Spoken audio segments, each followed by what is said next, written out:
ആദ്യത്തെ over thinking വിദ്വാൻമാരെന്ന് പറയുന്നത് over planners ആണ്. അപ്പം ഓവർ പ്ലാനേഴ്സിനെ പറ്റി പറയാനുള്ളത് അവരെന്തെങ്കിലുമൊക്കെ കാര്യം ചെയ്യാൻ വേണ്ടിയിട്ട് പ്ലാൻ ചെയ്യുമ്പം ഓവറായിട്ട് അതിൻ്റെ മൈന്യൂട്ട് ആയിട്ടുള്ള കാര്യങ്ങൾ പോലും എന്ത് ചെയ്യും അവരതിനെ കുറിച്ചിട്ട് ചിന്തിച്ച് ഇങ്ങനെ ഇരിക്കും.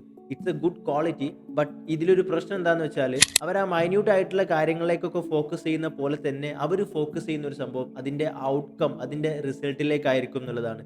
റിസൾട്ടും മൈന്യൂട്ട് ആയിട്ടുള്ള കാര്യങ്ങളൊക്കെ നമ്മൾ ഫോക്കസ് ചെയ്യണം.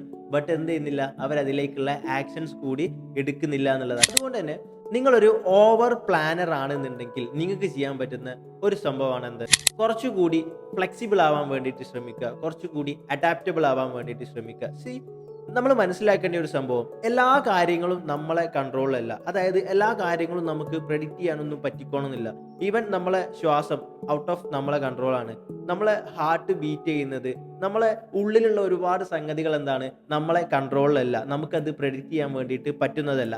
എന്നാൽ നമ്മൾ പ്ലാൻ ചെയ്ത് മുന്നോട്ട് പോകുന്ന നമ്മളെ ഔട്ടർ വേൾഡിന്റെ കാര്യം പറയാനുണ്ടോ? അതും കംപ്ലീറ്റ് ആയിട്ട് നമുക്ക് പ്രെഡിക്റ്റ് ചെയ്യാനോ കംപ്ലീറ്റ് ആയിട്ട് നമുക്ക് കൺട്രോൾ ചെയ്യാനോ ഒന്നും സാധിക്കുന്നതല്ല. അതുകൊണ്ട് തന്നെ ഇതിനെ നമ്മൾ ആക്സെപ്റ്റ് ചെയ്യുക, ഇതുമായിട്ട് നമ്മൾ അഡാപ്റ്റ് ചെയ്യുക. നമ്മൾ ഔട്ട്കം ഫോക്കസ് ചെയ്യുന്നതിനേക്കാൾ കൂടുതൽ നമ്മൾ ചെയ്യുക എന്നതിലേക്ക് ഫോക്കസ് കൊണ്ടുവരാൻ വേണ്ടിയിട്ട് ശ്രമിക്കുക എന്നുള്ളതാണ്.